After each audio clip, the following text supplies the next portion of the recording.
La mucosa bucal tapiza la cavidad bucal. Dependiendo de su ubicación, podemos encontrar a la mucosa masticadora, localizada en la encía y paladar duro, compuesta por epitelio estratificado plano, cornificado o paracornificado. La mucosa de revestimiento, que se localiza en algunas zonas de la cavidad bucal, con excepción del dorso de la lengua, y está formada por epitelio plano estratificado sin estrato córneo. Y finalmente la mucosa especializada, ubicada en la superficie dorsal de la lengua, que contiene las papilas linguales, las cuales a su vez se dividen en 4 tipos. Las filiformes están compuestas por epitelio estratificado plano cornificado, y las foliadas, fungiformes y caliciformes están revestidas por epitelio plano estratificado sin estrato córneo. Cabe aclarar que estas 3 últimas contienen corpúsculos gustativos en su superficie, con células neuroepiteliales para la detección de 5 sabores básicos: dulce, salado, amargo, ácido y umami. La región respiratoria está tapizada por la mucosa respiratoria, que contiene epitelio pseudocilíndrico estratificado ciliado.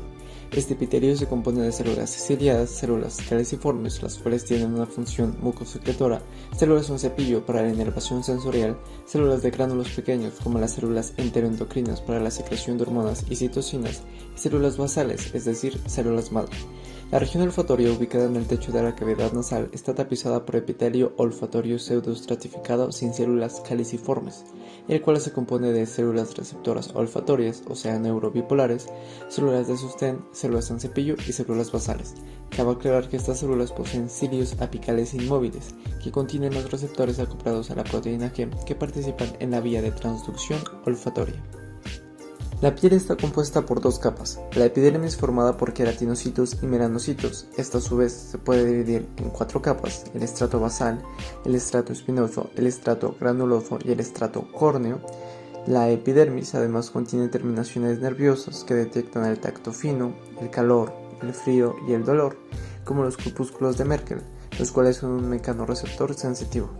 La segunda capa de la piel es la dermis, la cual a su vez se compone de 2 capas: la papilar, que es superficial y consiste en tejido conjuntivo laxo, y la capa reticular, la cual es más profunda y se compone de tejido conjuntivo denso y regular. La dermis contiene varias terminaciones nerviosas encapsuladas, como los corpúsculos de Pacini para la detección de presión y vibraciones, corpúsculos de Meiser para detectar el toque suave, y los corpúsculos de Ruffini para detectar el estiramiento y torsión cutánea. La embriología del órgano del gusto empieza en la 6ª semana, ya siendo reconocible la lengua, y sus papilas gustativas comienzan a formarse una semana después. A partir del 3er mes, el sistema gustativo está activo, y en torno al 4.º mes es capaz de distinguir diferentes sabores.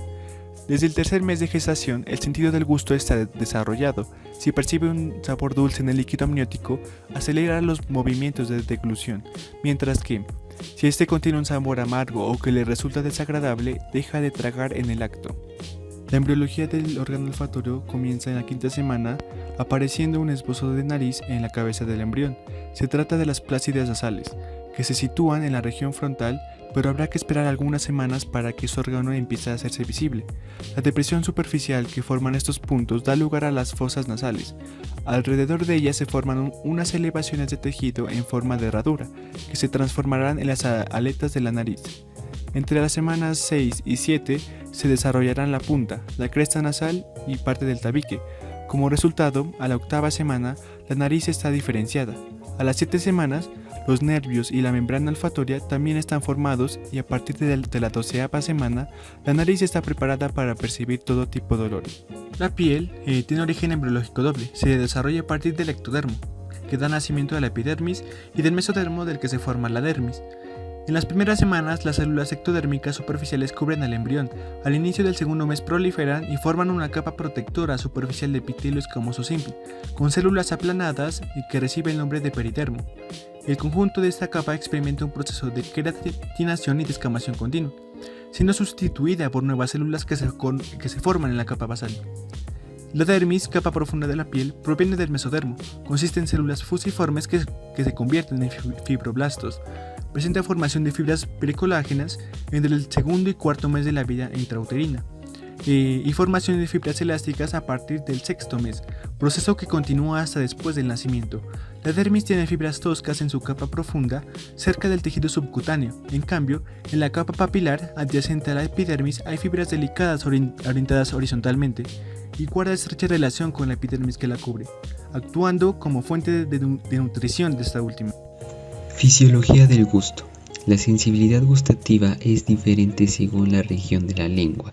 La mayor parte de los receptores gustativos pueden percibir las 4 sensaciones primarias: ácido, salado, dulce y amargo, en diversos umbrales, pero lo hace de manera preferente a un umbral muy bajo para solo una o dos.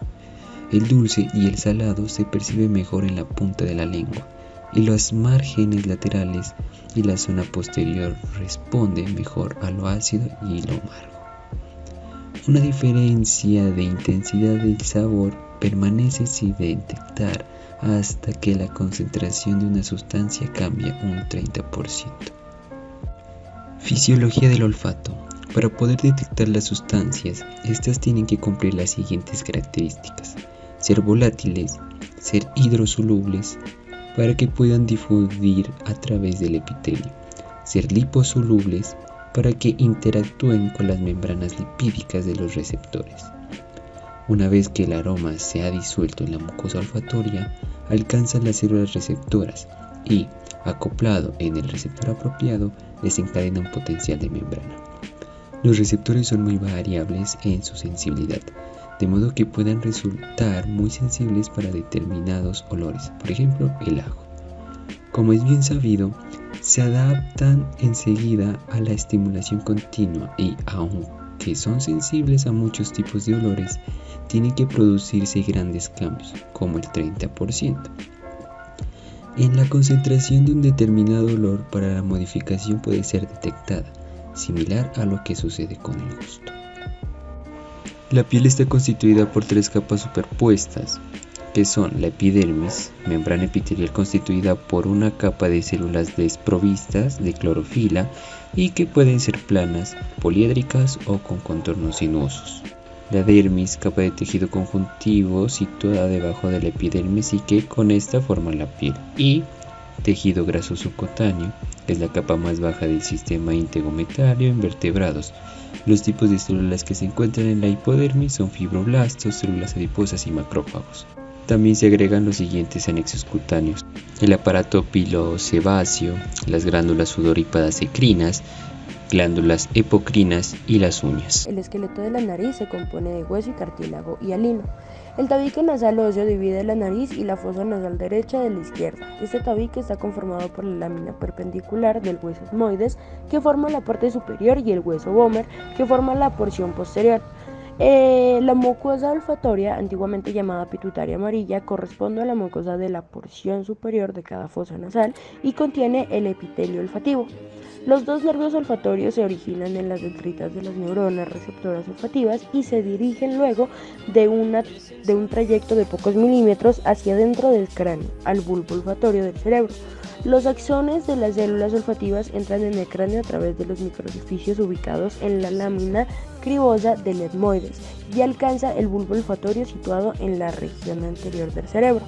Estos mismos axones finalizan en las estructuras llamadas glomérulos olfatorios, donde se procesan las señales aromáticas que luego son conducidas por células receptoras especiales.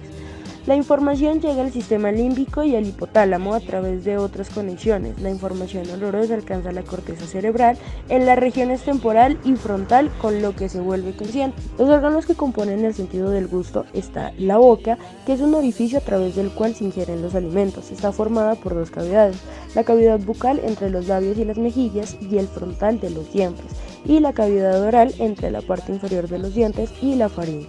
La boca se encuentra rodeada por unos pliegues de la piel llamados labios. Dentro de estas se encuentran los dientes, cuya función es cortar, trozar y triturar los alimentos. En ella también encontramos la lengua con gran cantidad de papilas gustativas. En la cavidad bucal desembocan las glándulas salivales, que secretan la saliva, que actúa como lubricante, destruyendo las bacterias ingeridas en los alimentos y comenzando la digestión química de los glúcidos mediante una enzima llamada amilasa. Esta está compuesta por 2 capas principales, la epidermis y la dermis, que reposan sobre una capa de grasa denominada hipodermis, la cual es un tejido subcutáneo. Tanto la dermis como la epidermis se componen a su vez de 2 subcapas. La zona que ancla la epidermis a la dermis se denomina unión dermoepidérmica. Es responsable del intercambio de oxígeno, nutrientes y productos de desecho entre la dermis vascularizada y la epidermis avascular.